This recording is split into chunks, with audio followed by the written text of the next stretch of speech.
Assalamualaikum warahmatullahi wabarakatuh. Saya Mansa Mastiani dari kelas PAUD 6A. Saya akan menjelaskan tentang materi pembelajaran sentra. 1. Ruang lingkup pendidikan anak usia dini. Ruang lingkup meliputi 3 aspek, yaitu materi pembelajaran PAUD, lingkaran anak usia dini, dan pengembangan aspek dalam PAUD. 1. Ruang lingkup materi pembelajaran PAUD. Pembelajaran pada anak usia dini dilakukan melalui kegiatan bermain yang dipersiapkan oleh pendidik dengan menyiapkan materi dan proses pembelajaran. Materi pembelajaran dalam 2 kelompok usia. 1. Materi usia lahir sampai umur 3 tahun. B. Materi untuk usia 3 tahun sampai 3 tahun ke atas. 2. Lingkungan anak usia dini. Ekologi adalah suatu studi yang tentang bagaimana orang berinteraksi dengan lingkungannya dan bagaimana hasilnya dan konsekuensi dari interaksi tersebut, yaitu 1. Lingkungan fisik, 2. Lingkungan yang bersifat aktivitas, 3. Berbagai orang, 4. Sistem nilai, 5. Komunikasi antara anak, 7. Hubungan yang hangat dan anak. 3. Ruang lingkup pengembangan berbagai aspek dalam PAUD meliputi 1. Moral dan nilai agama, 2. Fisik motorik, 3. Bahasa, 4. Kognitif, 5. Sosial emosional, 6. Seni. B. Fungsi yang tujuan pendidikan anak usia dini. Pendidikan anak, proses interaksi antara pendidikan dan anak dididik atau lingkungan secara sadar, teratur, disistematis guna membantu pengembangan potensi anak didik. C. Penyelenggaraan pendidikan anak usia dini. Penyelenggaraan pendidikan bagi anak usia dini dapat dilakukan dengan bentuk formal dan informal. D. Konsep dasar pengembangan anak usia dini secara terpadu, yaitu 1. Kesadaran personal, 2. Pengembangan emosi, 3. Membangun sosialisasi, 4. Pengembangan komunikasi, 5. Pengembangan kognitif, dan 6. Pengembangan kemampuan motorik.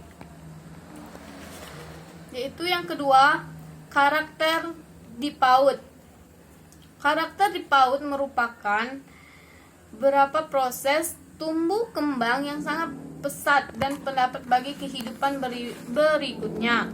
Anak untuk dinilai untuk unik memiliki karakter sebagai berikut. 1. Anak bersifat eksentrik, 2. Anak memiliki rasa ingin tahu, 3. Anak bersifat unik, 4. Anak memiliki imajinasi dan fantasi, 5. Anak memiliki daya konsentrasi pendek. B. Prinsip dan pembelajaran di PAUD, yaitu 1. Berorientasi pada kebutuhan anak, 2. Pembelajaran sesuai dengan perkembangan anak, 3. Mengembangkan kecerdasan manajemen anak, 4. Belajar melalui bermain, 5. Tahapan pembelajaran anak usia dini, 6. Interaksi sosial anak, 7. Lingkungan dan konstitusi, 8. Merangsang kreativitas anak, inovasi, 9. Pengembangan kecakapan hidup, 10. Pengembangan sesuai dengan kondisi sesuai budaya, 11. Stimulasi secara holistik, 12. Anak sebagai pembelajaran aktif, 13. Memanfaatkan potensi lingkungan, 14. Anak belajar melalui sensori dan pensera indera, 5. Anak membangun pengetahuan sendiri. 3. A3. Pengertian konsep pembelajaran. Konsep pembelajaran adalah suatu upaya yang dilakukan oleh guru agar siswa dapat melakukan proses pembelajaran. B. Konsep pembelajaran. Apabila dilihat secara kasat mata, komponen pembelajaran dan komponen pembelajaran adalah sama. C. Pengertian standar pembelajaran. Standar pembelajaran merupakan hal yang perlu diperhatikan guru dalam proses pembelajaran. D. Karakteristik pembelajaran anak usia dini yaitu 1. Belajar bermain dan bernyanyi. 2. Pembelajaran yang berorientasi pada perkembangan. E. Klasifikasi standar pembelajaran. Klasifikasi standar pembelajaran adalah pengelolaan standar pembelajaran dasar segi yang sejenis yang terdapat dalam setiap standar pembelajaran. Ada 2, yaitu 1. Strategi pembelajaran ekstensif. 2. Standar pembelajaran tak langsung. F. Penilaian pembelajaran AUD, jenis standar pembelajaran umum dan khusus untuk RA, TK, dan PAUD.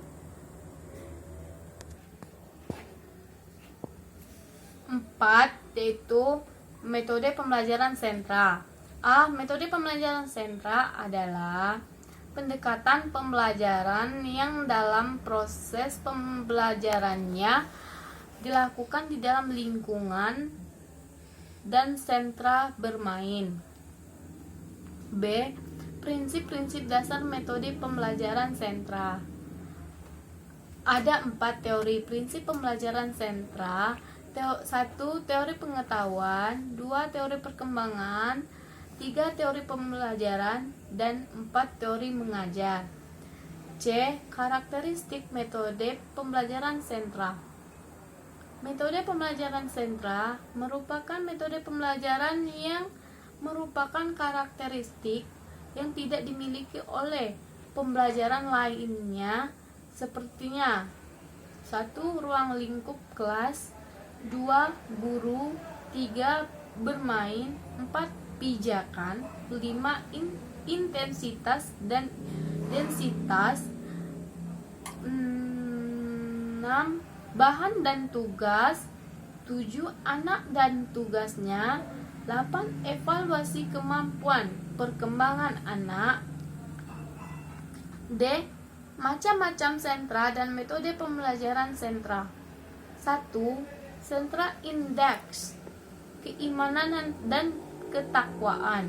2. Sentra bahan alam. 3. Sentra seni. 4. Sentra balok. 5. Sentra persiapan. 7. Sentra peran. 5. Yaitu stimulasi APE. Pengertian stimulasi APE. Stimulasi APE adalah latihan pembelajaran APE untuk anak usia dini 0 sampai 6 tahun. B. Pengembangan media pembelajaran sebagai sarana untuk mengekspresikan materi pembelajaran dan merangsang siswa untuk belajar merupakan pembelajaran komponen instruksional yang meliputi pesan, teknik latar, dan perencanaan. C. Jenis alat permainan edukatif. Jenis alat permainan untuk anak usia dini secara umum yaitu 1. Penampatan. 2. Tujuan dan alat aspek perkembangan. 3. Pembagian APE berdasarkan pendapat ahli. D. Desain kelas sentral. 1. Ruang kelas ditata secara klasikal. 2. Alat-alat penanaan dan permainan anak-anak disimpan dalam rak. 3. Pemajangan hasil karya anak bersifat menyebar. 4. Posisi poster dan gambar yang ditempel di dinding terlalu tinggi. 5. Tidak ada area khusus untuk memasang gambar atau hasil karya anak di dinding. 7. Tidak dikenal perbedaan zona kegiatan tentang dan kegiatan aktif. 6. Media dan media puzzle. Pengertian media dan puzzle. Media berasalkan dari kata Latin medium yang berarti di antara suatu istilah yang menunjukkan segala yang membawa informasi antara sumber dan penerima. B. Proses pembelajaran media puzzle geometri. Media digunakan dalam pengembangan kognitif TK yang didasarkan merupakan media yang tidak berbahaya, mengenangkan dan bisa membangun guru menghubungkan suatu hal dengan hal yang lainnya. C. Peraturan dalam permainan puzzle bagi out. 1. Mengumpulkan berbagai jenis puzzle. 2. Setelah anak memilih jenis-jenis puzzle. D. Manfaat permainan puzzle bagi out. Manfaat permainan puzzle adalah merangsang motorik halus anak saat menyusun puzzle.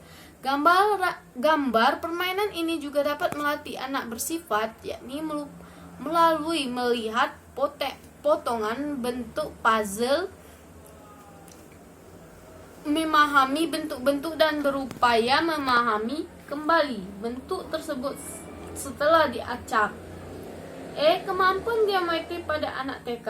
Kemampuan geometri berhubungan dengan pengembangan konsep bentuk dan ukuran. Keterkaitan antara media puzzle terhadap kemampuan anak dalam mengembangkan bentuk geometri. Media puzzle dalam lingkup ini perkembangan yang terhadap tingkatan pencapaian kemampuan mengenal konsep bentuk, ukuran, dan pola di indikator menyebutkan usia 4-5 tahun. Dapat mengenal 3 macam bentuk: lingkaran, segitiga, dan persegi. Itulah tadi penjelasan dari saya materi pembelajaran sentra. Saya akhiri. Assalamualaikum warahmatullahi wabarakatuh.